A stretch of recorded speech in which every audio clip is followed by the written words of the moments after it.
आज के टाइम में जब भी लोग बीमार पड़ते हैं तो या तो एलोपैथी या आयुर्वेदिक मेडिसिन की ओर मुड़ जाते हैं। कई सारी बीमारियां ऐसी हैं जिनकी एलोपैथी के पास ना तो कोई दवा है और ना तो कोई तरीका।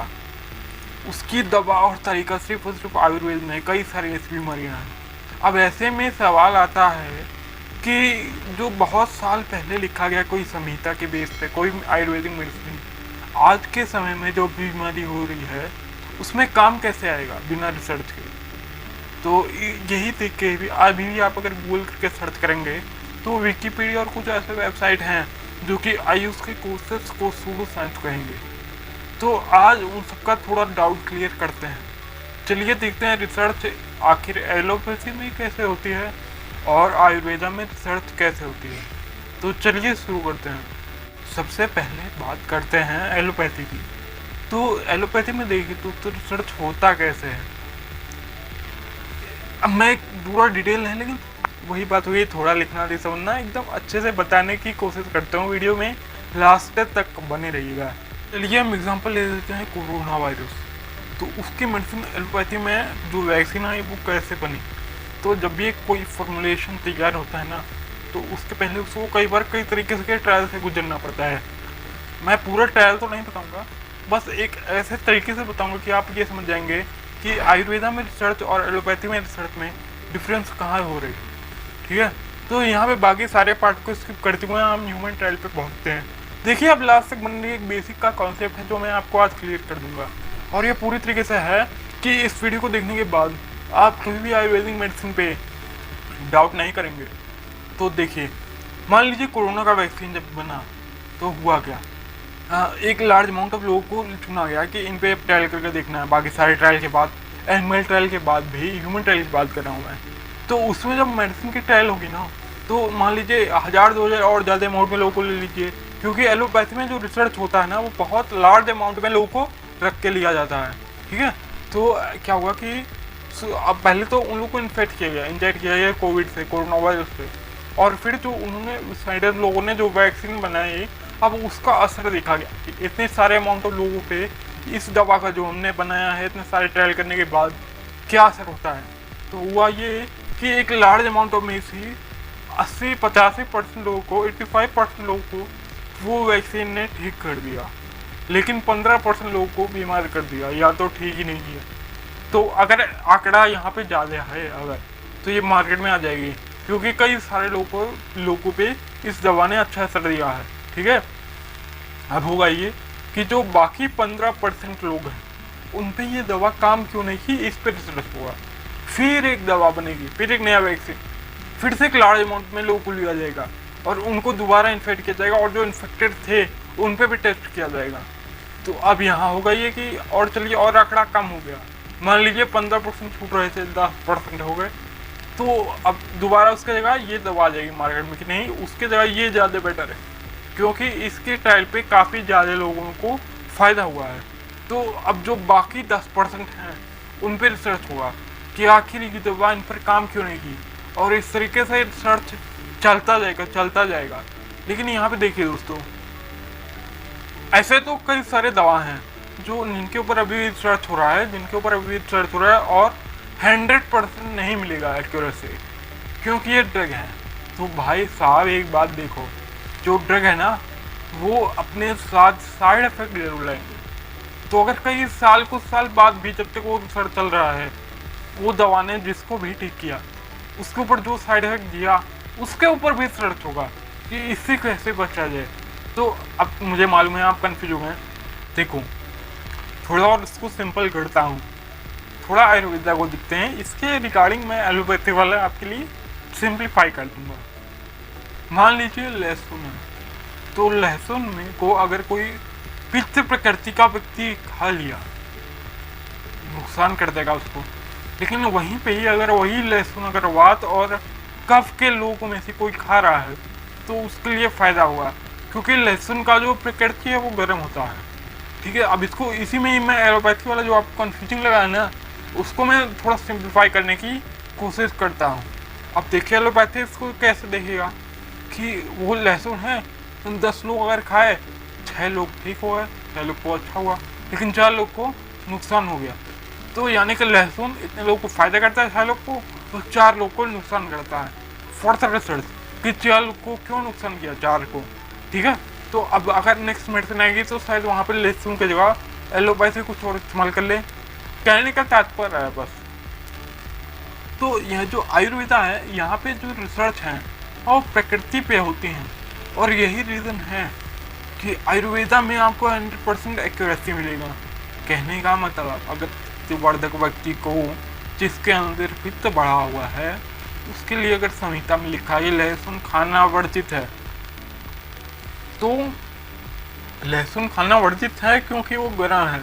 तो अब ऐसा नहीं कि कुछ साल बाद ये चेंज हो गया, ये 100% है कि अगर आप चाहे तो 100 लोग ले लें पित्त वाले, उन 100 लोगों को अगर लहसुन भी खिलाएंगे ना, 100 के 100 बीमार पड़ जाएंगे। तो अभी ये देखिए आपको एक्यूरेसी मिल कहाँ रही है, एलोपैथी में तो मिलने वाली नहीं है। लेकिन ऐसा नहीं है कि एलोपैथी मेडिसिन एकदम बेकार है। मैं अभी बोलता हूँ, मैं खुद ट्राई करता हूँ एलोपैथी मेडिसिन जब मुझे बहुत ज़्यादा इमरजेंसी होती है तब। लेकिन जब बीमारी आपके शरीर के अंदर से ही आई हो, उसमें यही एलोपैथी आपके लिए जहर बन जाएगा। कोविड का सुई मैंने भी लिया, और मैं ये भी कहूँगा कि सबको लेना चाहिए। यहाँ मैं कि कोई वैक्सीन की बुराई नहीं कर रहा हूँ, मैं खाली ये बता रहा हूँ कि आयुर्वेदा में रिसर्च कैसे होता है।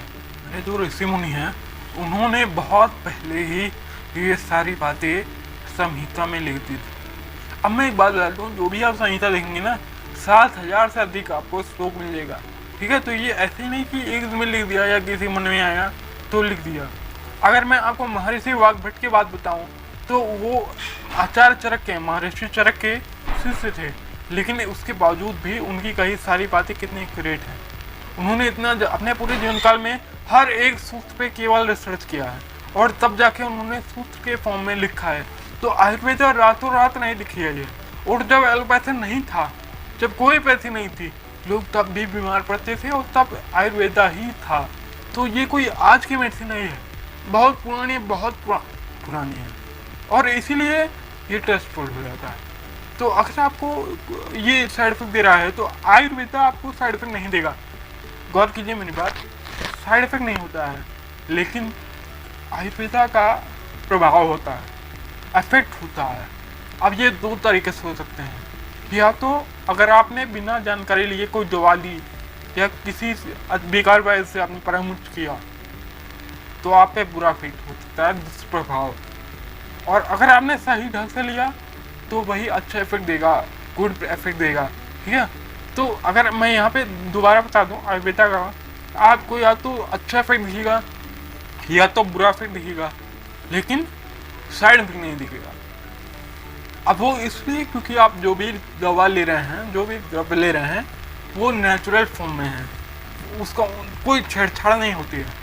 तो आयुर्वेदा में अगर हम लोग रिसर्च की बात करें, तो 3 फैक्टर को कंसिडर किया जाता है, वात, पित्त, कफ, ठीक है। अभी ऐसे इन्हीं चीज़ से बनती है प्रकृति। तो यहाँ देखिए, सर्वदा सर्वभावन समान विद्धि कारणम हर्ष प्रवृत्ति रूपीय सेतु, ठीक है। तो इसका मतलब यहाँ पे देखिए, बहुत पहले ही हमारे ऋषि मुनियों ने ये बातें बता दी थी कि अगर आप सेम प्रकृति देंगे तो उसकी वृद्धि होगी, ठीक है। और अगर उसको अपोजिट देंगे तो उसको ये नुकसान हो जाएगा। अगर अब यहाँ पे थोड़ा आपको सिंपल वे में समझाऊँ, तो कोई अगर पित्त प्रकृति का है, गर्म नेचर का, ऑलरेडी वो गर्म है, ठीक है। गर्म, उसका गर्म मतलब उसका जो भी बॉडी की जो हीट है, जो नॉर्मल होनी चाहिए, सामान्य होनी चाहिए, उससे कहीं ज़्यादा है। तो अगर हम लहसुन की बात करें, तो लहसुन का नेचर भी गर्म है, तो अगर हम उसको गर्म पदार्थ से देंगे तो और गर्म हो जाएगा, तो उसको और बीमार करेगा। और यही एक वजह है कि जब कोई पित्त प्रकृति का व्यक्ति होता है ना, तो उसको लहसुन नहीं दिया जाता है। तो ये बातें हमें बहुत पहले से मालूम है। अब यहाँ पे आ जाइए कोरोना वायरस, ठीक है। तो जब भी यहाँ पे आयुर्वेदा पे रिसर्च होगी ना, जैसे कोविड ही नाम मैंने लिया है, तो यहाँ पे देखिए कि पहले तो उसका नेचर देखा जाएगा कि आखिर इसका नेचर क्या है, इस बीमारी का, इस वायरस का, इसका गुण क्या है, और फिर उसी हिसाब से वात के लिए, पित्त के लिए, कफ के लिए, इन सारे चीज़ों को ध्यान में रख के एक दवा बनेगी, वो होती है आयुर्वेदिक मेडिसिन। और यही वजह है कि काम कर जाती है। मैं यहाँ पे रामदेव बाबू का प्रचार नहीं कर रहा हूँ, लेकिन वहाँ पे जो रिसर्च हुआ, जिस तरीके से हुआ, और शायद मेरी बातें आपको समझ में ज़्यादा वो लगे कि अगर मैं उनकी तरफ से बोल रहा हूँ, तो आप एक बार उनकी बनाई दवा लेकर देखिए। और अभी तो मैं कुछ पर्चे हैं जो मैं आपको स्टेटस में कभी दिखा दूंगा, कुछ एलोपैथी के डॉक्टर अब उनकी दवाइयाँ भी प्रिस्क्राइब कर रहे हैं ऐसे कंडीशन होने पे।